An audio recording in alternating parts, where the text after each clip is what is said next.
Bonjour mesdames et messieurs, me voilà sur Call of War, le jeu de stratégie en temps réel de la Seconde Guerre mondiale, et je suis là pour vous aider un peu avec un petit tutoriel, simplement pour vous dire que l'espionnage ne sert pas à grand chose. Donc tout d'abord, qu'est-ce que l'espionnage, hein?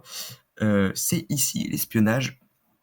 Donc qu'est-ce que vous pouvez faire tout simplement dans l'espionnage? Alors pour ça, il faut déjà choisir une ville, pourquoi pas Moscou, et cliquez sur le petit logo espion. Et vous pouvez faire quoi? Les informations du pays, donc ça révèle les ressources du joueur, les relations diplomatiques et ses communications, ainsi que ses espions et ce qu'il produit. Personnellement, c'est pas cher, pour le coup, c'est pas cher, hein. Mais personnellement, les ressources, ça sert strictement à rien de voir les ressources de votre adversaire. Les relations diplomatiques, ça peut aider pour le coup. Ça peut aider si vous vous méfiez vraiment et que vous avez peur qu'on vous trahisse. Les communications, bah, c'est la même chose. Si vous avez peur qu'on vous trahisse, c'est plutôt pas mal. Après, la position de ses espions à lui, bah, ça peut voir c'est lui qui sabote des trucs chez vous quand on sait pas forcément d'où vient l'espion quand vous le capturez. Et sinon, production des usines, bah, c'est juste pour voir les troupes qu'il produit.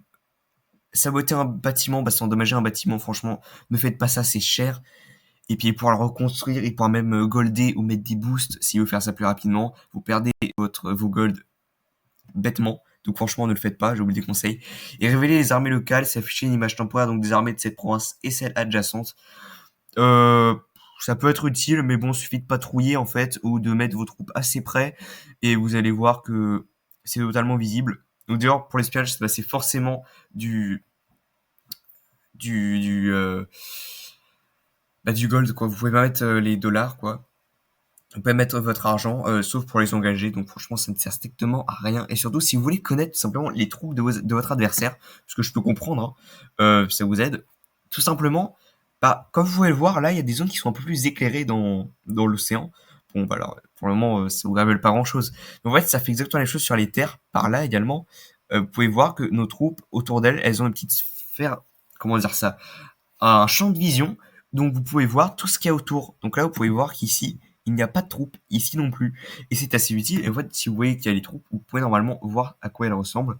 Et si vous ne pouvez pas exactement voir ce que c'est comme troupe, vous vous approchez et vous pouvez un peu mieux voir. Donc franchement, ça ne sert à rien de mettre des golds pour espionner, parce que pour le coup, les troupes, vous pouvez voir ça assez facilement. Après, relations diplomatiques et communication, à la limite, ça je peux comprendre. Vous pouvez pas faire autrement si vous voulez le savoir. Mais sinon, vous pouvez également, pour connaître toutes ces troupes, pour savoir justement qu'est-ce qu'ils jouent, parce qu'il y a des gens qui sont plus portés sur l'air, sur l'artillerie, sur l'aviation, sur la marine, etc. Vous allez tout simplement voir des articles de journaux. Et par exemple, là, vous pouvez voir pour le Caucase, il utilise des divisions anti-aériennes, par exemple, qui a capturé une province. Mais vous pouvez tout simplement voir là les régiments d'infanterie, de véhicules blindés. Donc vous pouvez voir tout ce que joue le Canada, ce qu'il a perdu. Et donc ouais, vous pouvez tout simplement deviner ce qu'il joue.